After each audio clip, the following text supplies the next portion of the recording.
Hey everyone, welcome back to the channel. If you're new here, my name's Indian Golfer and I started playing golf in March this year. Since then, I've been absolutely hooked. I'm a high handicapper just like many of you watching, and today I'm going to share the strategies that helped me shoot my lowest score ever, 92. Let's go. Now, if you're shooting better than me, this advice may not apply to you. But if you're like me trying to break 100 consistently, stick around because these tips could make a huge difference in your game. Plus, I have to give a huge shout out to Matt from Golf Sidekick. Matty Boom Boom, you know I love you. Your system has been an absolute game changer for me. Thank you for your service to golf. First things first, simplify your bag. I only carry 5 clubs in my bag. Why? Because less is more. Fewer options mean fewer decisions to make, and that frees me up to focus on execution. I know distance control, and I can hit each of these clubs when I hit it right. So I use that knowledge to plan backwards from the hole. Trust me, simplifying your bag can simplify your game, and your scorecard will thank you. Here are the 5 clubs that I use: a 4 hybrid to tee off, 2 simple irons, 7 and 9, a chipping wedge, and a putter. That's all I need. I want to have fun on the golf course, and when I see you low handicappers shoot really great shots, I can do that. I can have fun with what I know. So I want to keep it simple. There's a mindset shift that was a breakthrough for me. Feel matters more than what your swing looks like. I used to stand over a shot trying to imitate the pros, their perfect setup, their mechanics. But here's the thing, we are not pros. The goal isn't to look good, it's to make good contact. If standing a little awkward helps you hit the ball better, then go for it. There are no style points in golf, but there are strokes you can save. Now let's talk about putting. The most underrated patch of grass on the golf course is the putting range. After listening to Matt talk about the importance of putting practice, I was committed to working on distance control. The goal: get the ball as close as possible to the hole and avoid those dreaded 3 putts.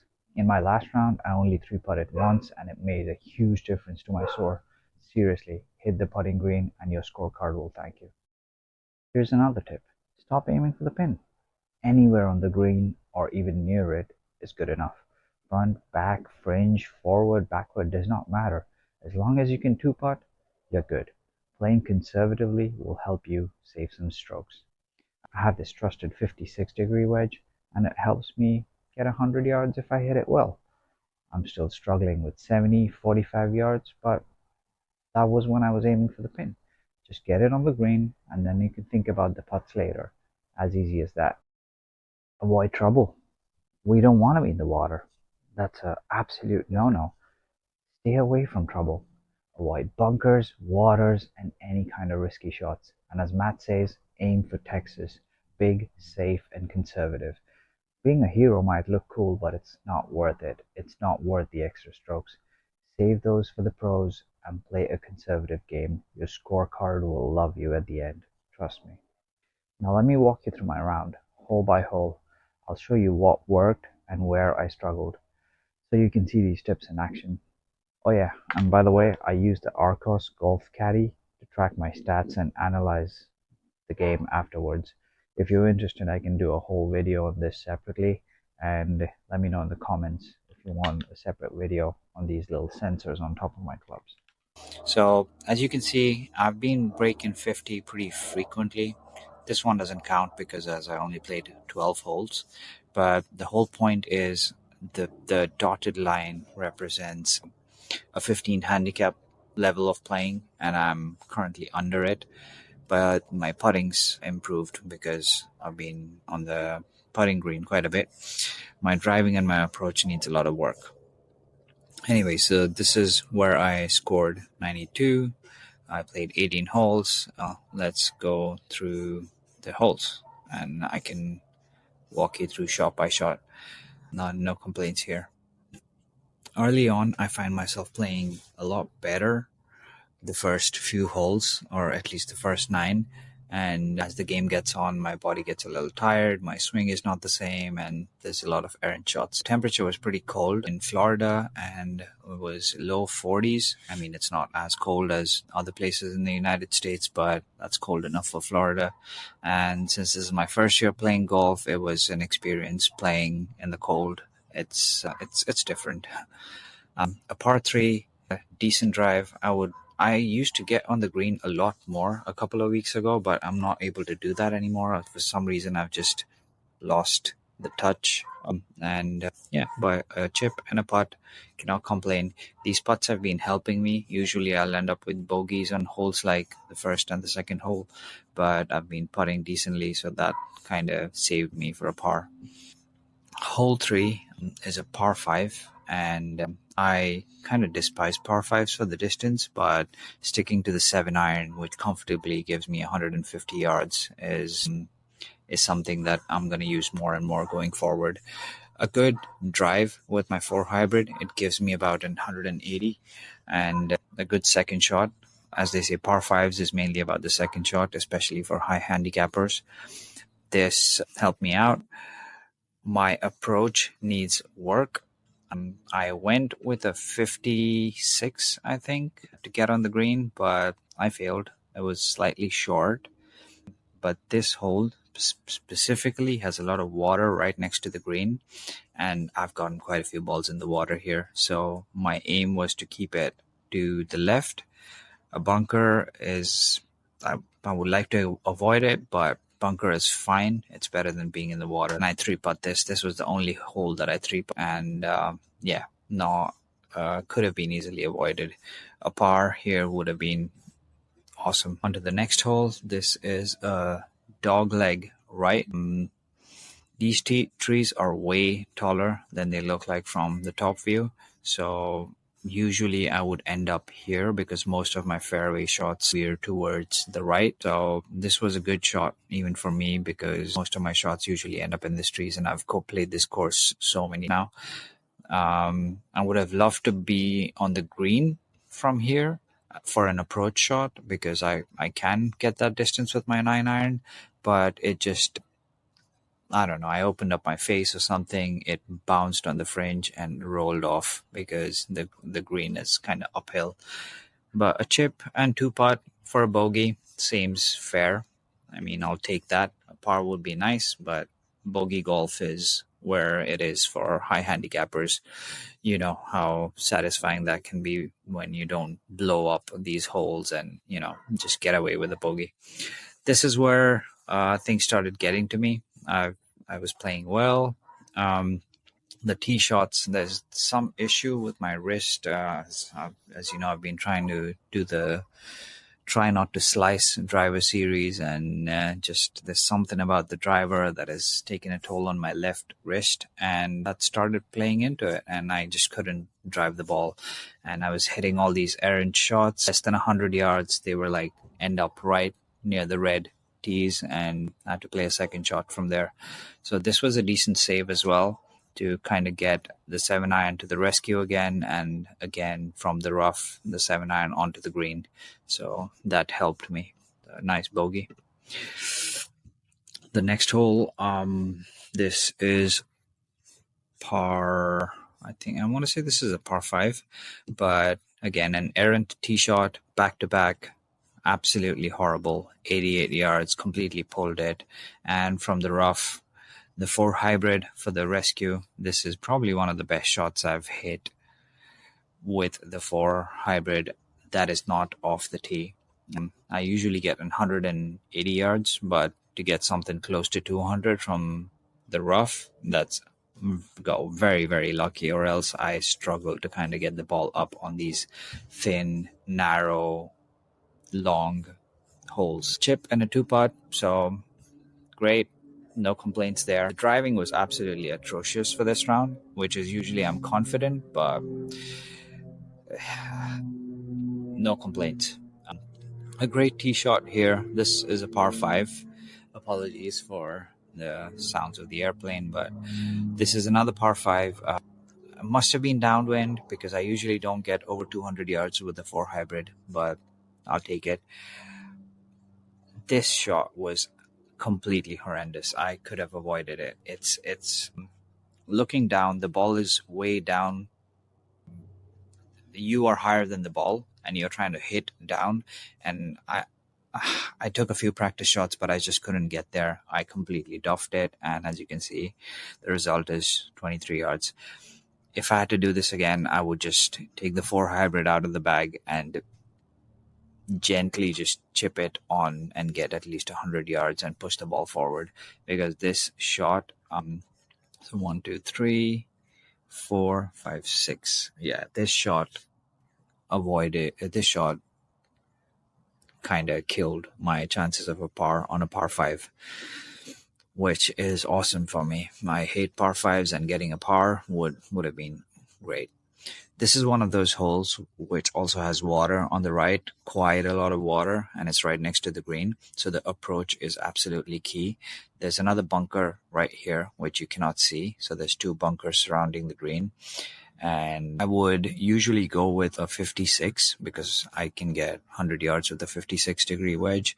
But I decided to club up and play a slower, more confident swing instead of just getting it all out there and, putting all your energy into the shot. I haven't usually, now that I think of it, I don't know why I don't do that more often, but this is something that I'm going to start incorporating a lot more. Get a bigger club and get a smoother swing. If the line of sight is clear, you should be able to get on the green, I think. The only complaints are here. Apart from that, decent hole. Again, 2-putt to the rescue. We are still on the first 9, so I was doing well.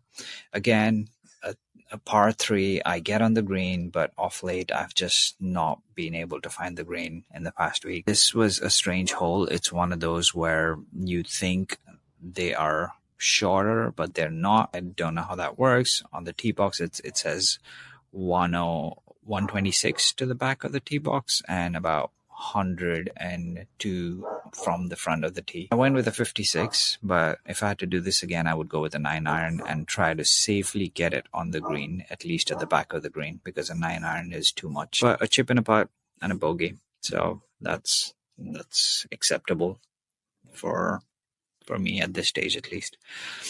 A par 4, again, a good drive. I don't know why I'm getting more than 200 yards on a 4 hybrid. Maybe just made good contact. Usually I get 180 just on the edge of the fairway. And I remember this shot, the 9-iron. It's hard to get on the green because it has 2 big bunkers surrounding the green. So usually want to aim for the back, but the pin was at the front. So that kind of got me thinking a little bit, and I aimed for the pin. Even though I say I don't aim, even though I just gave advice that don't aim for the pin, sometimes you don't take your own advice. So it ended up in the trap. 56, opened up the club face, got a really good out from the trap right next to the pin, and then putt. So decent bogey. And as you can see, most of my scorecard is bogeys for the last round, which helped me.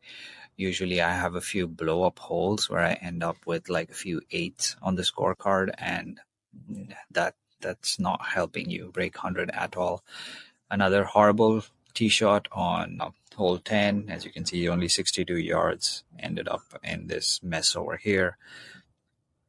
A lucky second shot went through the trees and came out, or I don't even know what I was trying to do here. This was one of those hero shots that I should not have attempted. I should have just gotten on the fairway.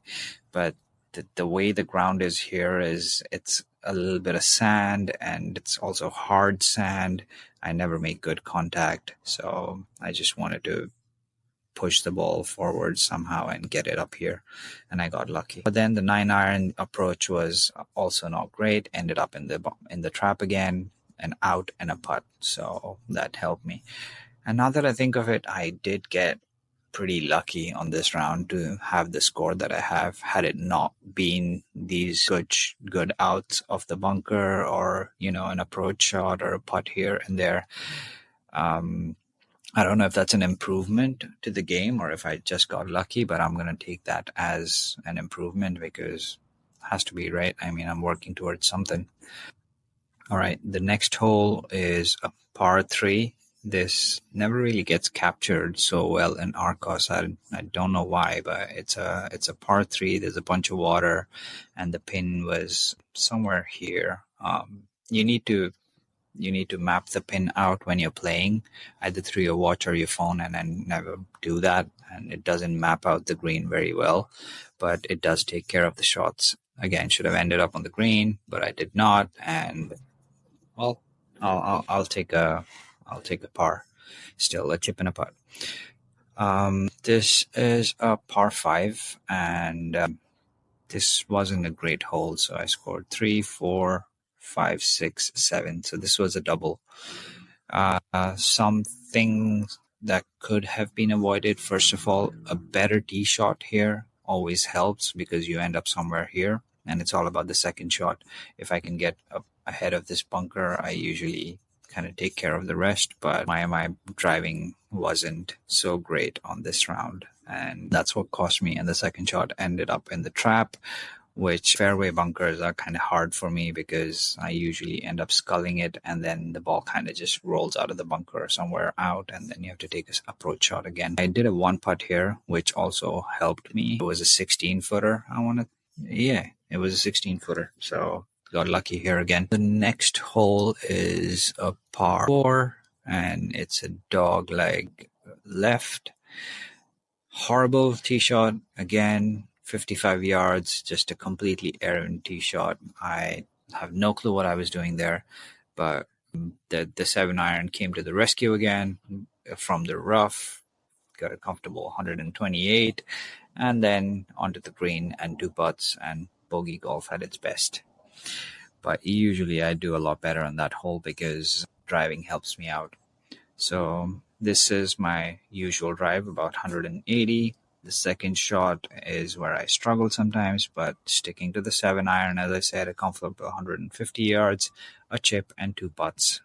That's something that I want to aim for.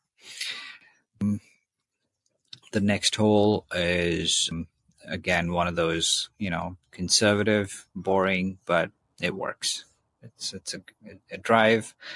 A 7-iron should have given me a bit more distance, but I don't think I made good contact here. I might have sculled it, and then the ball just rolled on for 98 yards.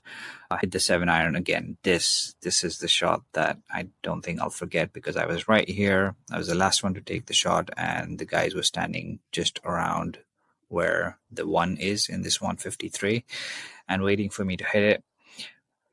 This hole it's a lot narrower than it seems, and there's water all along, and there have been so many times when the second or the third shot for me ends up in the water. I have no idea how I ended up on the green from here because I clearly remember one of my friends standing here, and I hit the shot and it just whizzed by and it landed perfectly right next to the pin. I should have put this, but I missed it just on the edge. I read it wrong. But I remember after hitting this shot, and my friend who's been playing with me for a long time just looks at me and goes, "Who the hell is this guy?" And that kind of felt good because I am not used to, getting compliments. I usually duff a lot of shots, second or third shots. But yeah, this was a great shot. If I had to try it again, that wouldn't work, but it worked this time. It worked when it counted, and I'll take it. On to the next hole, the 16th. Again, the 7-iron for the rescue.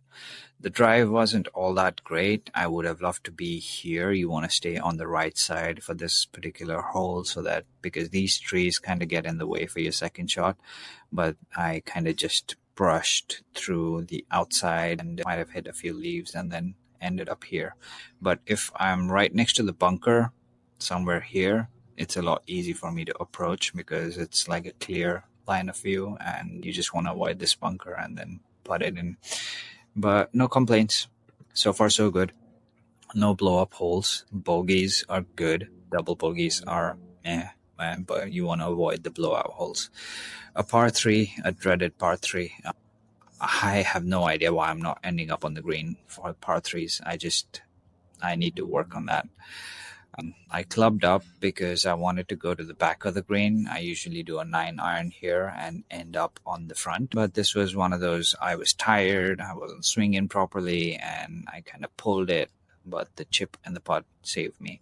Bogey golf at its finest. This is when I usually do well on the 18th for this course, but I kind of started to give up because I was drained, I was tired, the tee shots weren't helping me out. So as you can see, I hit the 7 iron twice, and I wasn't mapping the course, I wasn't looking at anything. I just wanted to hit the ball and get it done with. Horrible shot, only 47 yards, horrible shot again, and yeah, then a chip and a putt. So that's that. Let's see if I can. Yeah, this is my lowest score, lowest handicap. Okay, fewest double. Yeah, I get a lot of double bogeys, so a few 5 double bogeys here. All right, so those are the stats, and this is my scorecard. All right, so for this particular round, my putting was way better. My short game is kind of there with a 15 handicap, but my driving and my approach sucks. So I got to work on that. I know strokes gain system is, Matt from Golf Sidekick is not a huge fan of this, and I kind of find it way too complicated, so I don't really pay attention to all of this. The main use for me for Arcos is to just map out these shots and get my distances and not keep score. Most of the time it keeps score really well. The sensors are pretty good at detecting shots. Let me show you my overalls. It says I'm improving, the putting's getting better, the driving's the worst. I'm going to keep using the 4 hybrid till I at least can get a variety of shots from it. I want to see if I can get a few different type of shots, but I'll also work on the driver on the side, but I'm not going to use the driver in any of my 18 hole rounds. Gives you advice what I need to work on. Clearly my driving and my shots from the fairway need a lot of work. My approach shots need some work, and what's helping, I'm sure it's the putting. Yep, it's the putting that's helping me. Been spending some time on the putting green. So yeah, that's the Arcos system, and that was my round. And thanks guys for watching along, and yeah, I'll see you soon. So there you have it. Those are the tips that help me shoot a 92 and break 100 for the third time. If you're a high handicapper, give these tips a try and let me know if they work for you. If you enjoyed this video, don't forget to like, subscribe, and hit the notification icon so you don't miss any videos. Thanks for watching, and always keep chasing those pars. Peace out.